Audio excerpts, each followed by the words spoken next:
People are searching for a peace of mind, but they're searching with old, outdated processes that don't work anymore. In this video, I'm going to cover the 3 things that people are still doing and not getting the results that they want. And we're going to go through the exact thing that you need to do to make sure that you get the results you're looking for.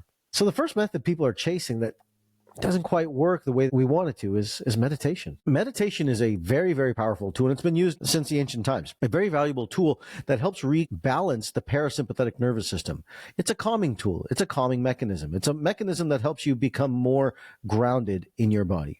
Problem is, it's an escape. You always have to leave your world rather than live in your world. It's not integrative, it's escapism. For a lot of people, they use meditation as a form of escapism rather than looking at the reality of their life. Just because you meditated doesn't make your bills go away. Just because you meditated doesn't make the world change. What it does is that it makes you escape the way that you've adapted to the world. And you continually need to chase that feeling rather than really integrating and letting your body live in the world that we're in. We're chasing calm from the moment we get up rather than realizing that maybe what we need to do is just allow ourselves to breathe, get ready, reset, and do what's right for us. Problem with generic information is that it's been generic.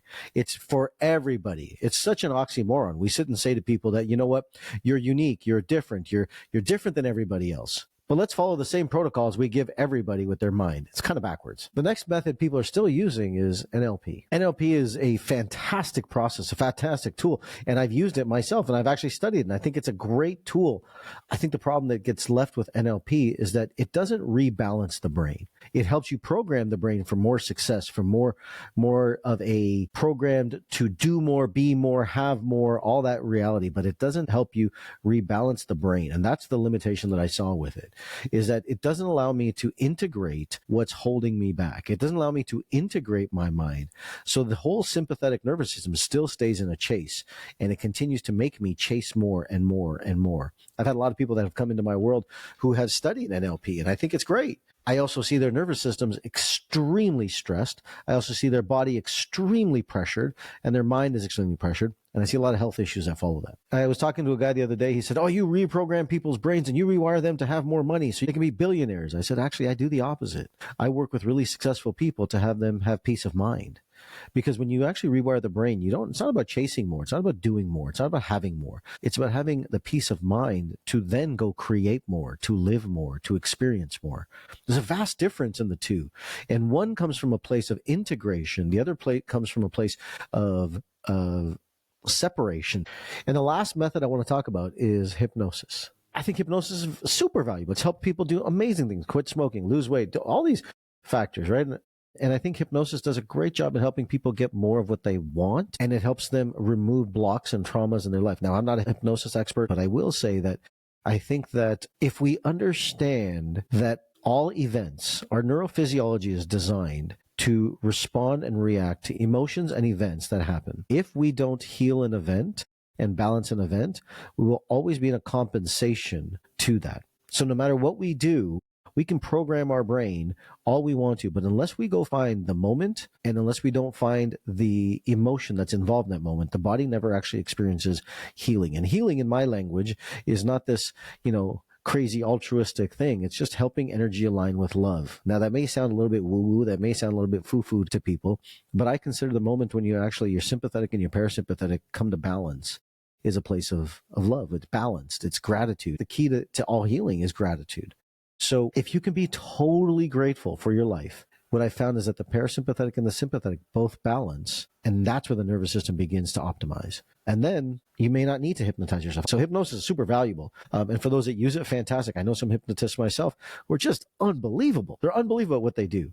It's just not what I do. DNA rewiring is completely different. Brain rewiring for me is completely different. DNA rewiring is taking your DNA and understanding why your brain does what it does. What we're doing is we're assessing what is your neurologic pattern through your DNA. And from that, we're rewiring the events, the emotions that are actually causing your brain to be out of balance. And when we rewire, what we're doing is rebalancing the brain so that the nervous system becomes whole. I say there's 3 energy states.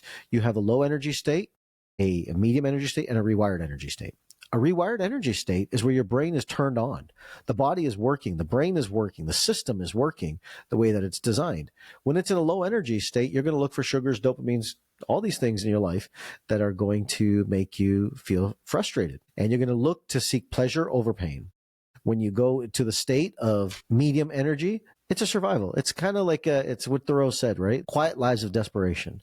We don't know what we want. It's a survival state. We're not living. We're not dying. We're just existing. And I don't know about you, but I'm not here to just exist. So Rewired is the state of energy where you get to live what I call inspiration, where your brain is turned on, your nervous system is organized, your brain is organized, and your body gets to move towards where it goes. That is a space and a power that only happens when the brain is congruent to who you are, knowing who you are. And that's why DNA rewiring and the DNA test is so important, because until that, I don't know of any other modality, scientific modality, that's allowed people to sit and say, this is how my nervous system works from a position of neuroflexibility. That's the ability to see, how does my nervous system balance? Health, symptoms, all these different things are byfactors of this, not the true cause of it, in my opinion. So the one thing I want you to take away from this video is you got to know your code.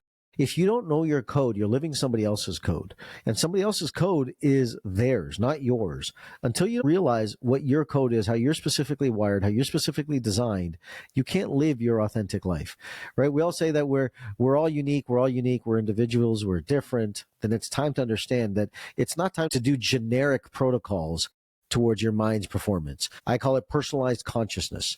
I think we're stepping into an evolution and a stage in a world where we have personalized consciousness, where we take these ideas, these concepts, these things, and we realize that we are unique, we are different, and they're personal to us. If we understand how to do that, then we live our life, not somebody else's. And when we do that, our health, our wealth, our relationships, our energy, all become rewired, and our body lives to be the way it's supposed to. So one of the things that we've done is I've created a system for you to be able to assess and understand how you process life. You know, wealth is a term that means wholeness. It doesn't mean more money.